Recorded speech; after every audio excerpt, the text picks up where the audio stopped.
Everyone, this is your SST educator Ujjwala पुंज and मैं आप सभी लोगों का स्वागत करती हूँ आज की हमारी इस क्लास में। आज की इस क्लास में हम लोग पढ़ रहे हैं क्लास 10 ज्योग्राफी का chapter forest and wild life resources, जिसमें जिस टॉपिक को हम पढ़ने जा रहे हैं उस टॉपिक का नाम है कम्युनिटी एंड कंजर्वेशन। यानी कि बच्चों, जो हमारा समुदाय होता है, जो हमारी कम्युनिटी है, वो कंजर्वेशन में क्या रोल निभा रही है, what role is it playing in conserving our forest and wild life resources. Alright, चलिए फटाफट से चालू करते हैं इस टॉपिक को। और याद रखिएगा कि इस टॉपिक के ऊपर से एक 5 मार्क का क्वेश्चन एग्जाम में जरूर आ सकता है, तो उसमें आपको ये जो 5 पॉइंट्स मैं बताऊंगी वो आपको लिखने हैं। सिंपल है और बहुत ही सिंपल है। चलो फटाफट से आ जाते हैं और यहां पर देखते हैं। देखिए, सबसे पहली कोशिश करी गई सरिस्का टाइगर रिजर्व में। आप सभी को पता है सरिस्का टाइगर रिजर्व कहां पे है, राजस्थान के अंदर। और बच्चों यहां पर the villagers have fought against mining by citing the wild life protection act. तो क्या हो रहा था, वहां पे माइनिंग चल रही थी। माइनिंग मिनरल्स को एक्सट्रैक्ट करने के लिए जो चलती है, तो बड़े बड़े गड्ढे कर देते हैं उससे। तो वहां के विलेजर्स ने बोला कि जो माइनिंग है ना, इससे हमारे जानवरों को खतरा है। तो इस चीज को दर्शाने के लिए उन्होंने वाइल्ड लाइफ प्रोटेक्शन एक्ट का साथ लिया और बोला कि वाइल्ड लाइफ प्रोटेक्शन एक्ट के तहत हम लोग बचाना चाहते हैं जानवरों को, क्योंकि उन पर खतरा है माइनिंग की वजह से। ठीक है, तो उस एक्ट का साथ लेकर माइनिंग के अगेंस्ट उन्होंने प्रोटेस्ट करा है सरिस्का टाइगर रिजर्व में। So this is the role that they have played in saving the forest and the wild life resources. Next चीज आती है यहां पर, देखिए ये भी अलवर डिस्ट्रिक्ट राजस्थान की बात हो रही है। कहां की बात हो रही है, इसको भी अंडरलाइन कर देते हैं, हाईलाइट कर देते हैं। कहां चला गया पेन हमारा, हाँ जी ये लीजिए।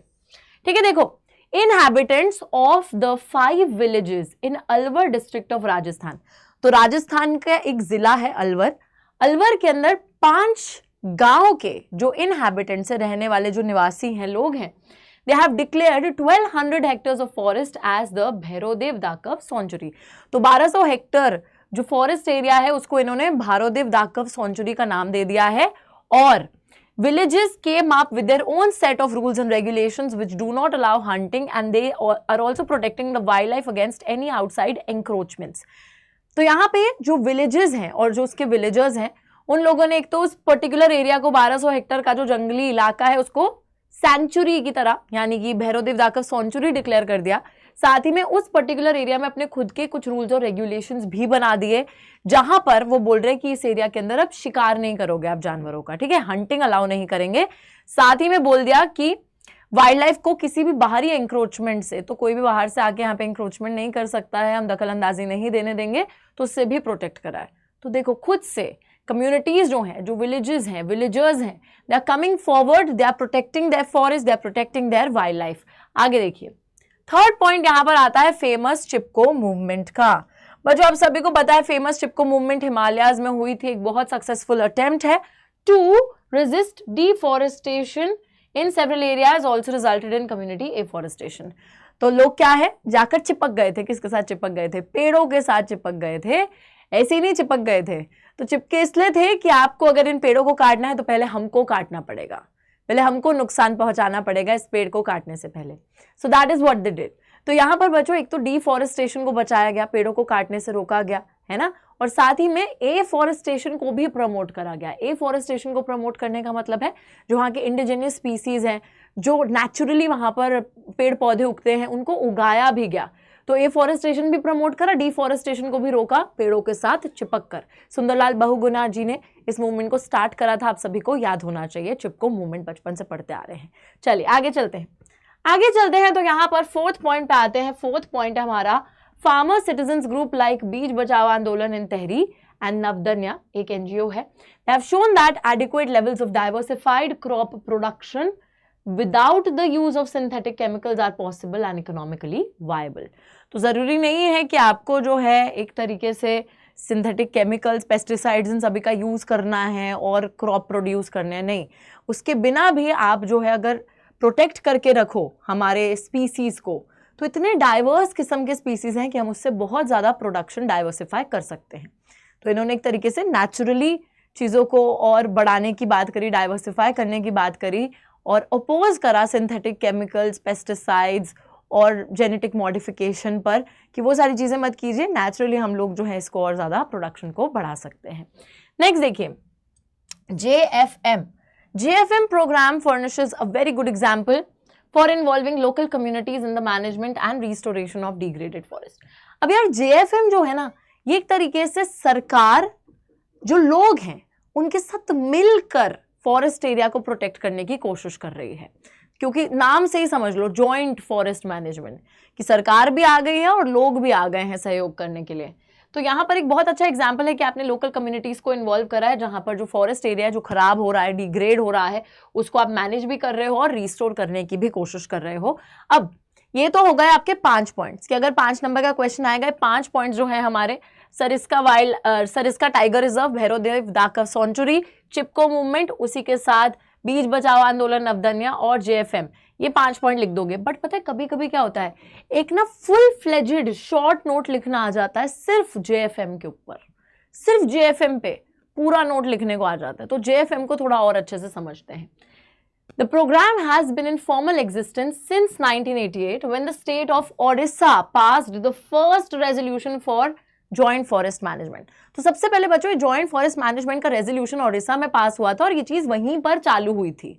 ठीक है, 1988 से चालू हो गई है। कहां पे चालू हुई है? ओडिशा में, क्योंकि वहीं पे सबसे पहले इसका जो रेजोल्यूशन है वो पास हुआ था। Now it depends on the formation of local village institutions that undertake protection activities mostly on degraded forest land managed by the forest department।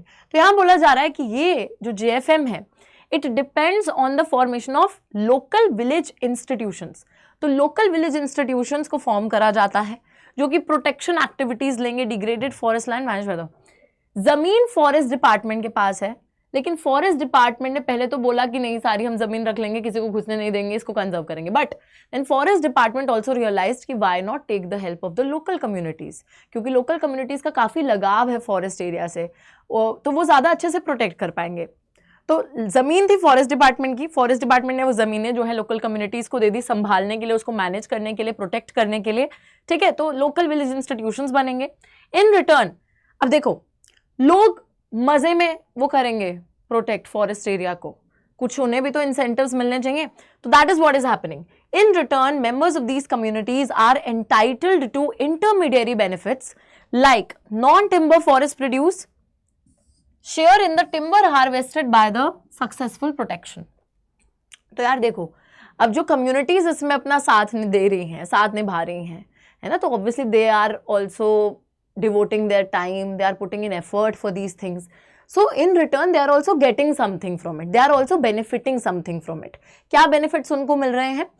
तो JFM के अंदर ये बोला गया कि फॉरेस्ट डिपार्टमेंट जमीन देगी, लोकल कम्युनिटीज इंस्टीट्यूशंस बनाएंगे, वहां पे जो है एक तरीके से उसको प्रोटेक्ट करेंगे, कोशिश करेंगे उसको डिग्रेडेड फॉरेस्ट को फिर से रिस्टोर करने की। और अगर वो कर लेते हैं ये सब, तो उनको जो है फॉरेस्ट प्रोड्यूस का हिस्सा मिलेगा। टिम्बर के अलावा जो दूसरा फॉरेस्ट प्रोड्यूस है, फल वल लेने हैं, शहद लेनी है, जो लेना है ना, महुआ ट्री से महुआ लेना है, तो जो भी लेना है वो वहां से कलेक्ट कर सकते हैं। प्लस अगर उन्होंने सक्सेसफुली टिम्बर हार्वेस्ट कर लिया, टिम्बर वगैरह जो है उग गया, बढ़िया तरीके से हार्वेस्ट हो गया, तो उसमें भी उनको थोड़ा सा शेयर मिल जाएगा, उसमें भी उनको थोड़ा सा शेयर मिल जाएगा। तो नॉन टिम्बर बेनिफिट भी है, यानी कि बाकी फॉरेस्ट प्रोड्यूस भी आपको मिलेगी, और अगर आपने सक्सेसफुली टिम्बर भी हार्वेस्ट कर लिया तो आपको उस टिम्बर का भी शेयर मिल जाएगा। तो एक तरीके से लोकल कम्युनिटीज भी खुश, सरकार भी खुश कि हमारा भी काम हो रहा है, लोकल कम्युनिटीज भी खुश कि उनको भी उसका कुछ ना कुछ बेनिफिट मिल रहा है। प्लस एक और अच्छा काम हो रहा है इन्वायरमेंटली, क्या फॉरेस्ट एरिया को प्रिजर्व भी कर रहे हो, उस डिग्रेडेड फॉरेस्ट एरिया को रिस्टोर कर रहे हो, ठीक कर रहे हो। सो ये सारी चीजें एक साथ हो गई, बहुत ही बढ़िया हो गया। तो JFM बच्चों एक तरीके से आपको एक शॉर्ट नोट के रूप में प्रिपेयर भी करना होगा।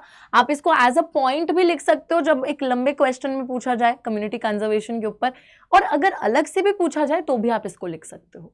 ठीक है, मेरी बात बिल्कुल क्लियर है ना सभी को? चलिए, तो ये सारे पॉइंट्स थे कम्युनिटी एंड कंजर्वेशन के, हमने बहुत अच्छे से पढ़ लिए हैं। अब अगली क्लास में, जो कि लास्ट क्लास एक तरीके से होने वाली है, लास्ट टॉपिक पे क्लास होने वाली है इस चैप्टर की, उसमें हम पढ़ेंगे किस तरीके से हमारी जो लोकल कम्युनिटीज हैं वो बच्चों अलग अलग इन्वायरमेंट के जो फैक्टर्स हैं, पानी जो है, पेड़ जो हैं, एनिमल्स जो हैं, उनको सेक्रेड मानती है, उनको पूजनीय मानती है, और इस वजह से भी उनको प्रोटेक्ट करती है। सो हमारी संस्कृति ही इतनी अनोखी है, इतनी प्यारी है, हम हर किसी को इतनी ज़्यादा इज्जत देते हैं, हर किसी को इतना ज़्यादा पूजते हैं, तो इसमें भी एक कंजर्वेशन छुपी है। तो वो सारी चीज़ों की बात हम करेंगे सेक्रेड ग्रोव्स की in our next class, which will be the last topic from this chapter. Till then, see you and bye bye.